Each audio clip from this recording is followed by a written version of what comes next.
প্রধানমন্ত্রী চট্টগ্রাম সফরের আরও খবর জানাতে হাটহাজারী সরকারি কলেজ মাঠ থেকে যুক্ত হচ্ছেন সহকর্মী মোর্শেদ মুন্না। মুন্না, যেমনটা দেখছিলাম রিপোর্টে, চট্টগ্রামে আসলে এরই মধ্যে ব্যাপক প্রস্তুতি নেওয়া হচ্ছে। তারপর আগামীকালকের প্রধানমন্ত্রীর সফর ঘিরে আসলে বিস্তারিত খবর আপনার কাছ থেকে জানতে চাচ্ছি। নুসরাত, আপনাকে ধন্যবাদ, আবারও স্বাগত জানাচ্ছি। আমি এই মুহূর্তে অবস্থান করছি হাটহাজারী সরকারি কলেজ মাঠে, যেখানে আগামীকাল বাংলাদেশের প্রধানমন্ত্রী তারেক জিয়া এখানে ভাষণ দিবেন, দুর্গত মানুষকে সহযোগিতা করবেন। আমি যদি আপনাদেরকে একটু দেখাই, সকাল হতে এখানে প্রচন্ড রকমের বৃষ্টি ছিল, বৃষ্টি উপেক্ষা করে এখানে কর্মযজ্ঞ চলছে। আমি যদি একটু দেখাই, আপনারা দেখতে পারবেন এখানে মঞ্চ প্রস্তুত করা হয়েছে। আমার পিছনে রয়েছে এই উপজেলার বিএনপি এবং সহযোগী সংগঠনের নেতাকর্মীরা রয়েছে প্রচুর নেতাকর্মী আমরা দেখতে পাচ্ছি। এদের প্রত্যাশা আছে, এদের উচ্ছ্বাস আছে।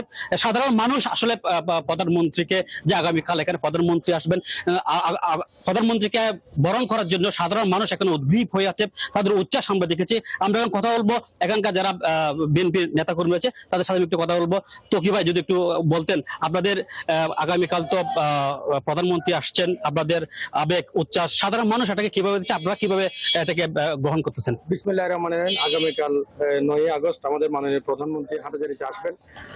আসলে এই আশাটা আমরা প্রত্যাশা করেছিলাম আরো পরে, যদিও মাননীয় প্রতিমন্ত্রী ব্যারিস্টার মীর হেলাল এমপি মহোদয় যে কর্মযোগ্য এবং ওনার যে একনিষ্ঠতা, দুইটা মন্ত্রণালয়ে উনি দায়িত্বে আছেন এবং এমপি হিসেবে দায়িত্ব পালন করছেন, সেই হিসেবে মাননীয় প্রধানমন্ত্রী আমাদের হাটহাজারীতে আসবেন। হাটহাজারী জাতীয়তাবাদী পরিবার সহ আমাদের বিএনপি অঙ্গ সংগঠন সহ আপামর জনসাধারণ আগামীকাল মাননীয় প্রধানমন্ত্রীকে শুভেচ্ছা জানাতে এবং অভ্যর্থনা জানাতে হাটহাজারীবাসী প্রস্তুত।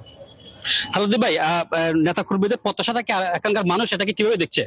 হাটহাজারী ভাষী এখন খুব আকাঙ্ক্ষা অবস্থায় আছেন, কখন আমাদের দেশ নায়ক তারেক রহমান সাহেব, মাননীয় প্রধানমন্ত্রী মহোদয় আমাদের কাছে আসবেন এক নজর দেখার জন্য।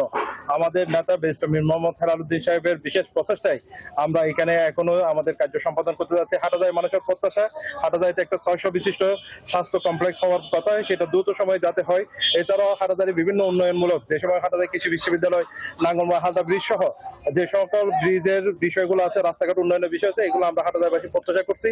ইনশাআল্লাহ আগামীকালকে আমাদের প্রধানমন্ত্রী দেশ নায়ক তারেক রহমান মহোদয় আমাদের কাছে এসে এইসব বিষয় আমাদেরকে আশ্বস্ত করবেন এবং উনি আগামীকালকে এখানে 30টি পরিবারকে ঘর নির্মাণের জন্য ব্যবস্থা করবেন, পাশাপাশি প্রতিবন্ধী পরিবার। সুপ্রিয় দর্শক মণ্ডলী, আমরা দেখতে পাচ্ছি বিএনপি নেতাকর্মী এখানে অবস্থান করছেন, তারা সকাল হতে বিভিন্নভাবে সহযোগিতা করছেন।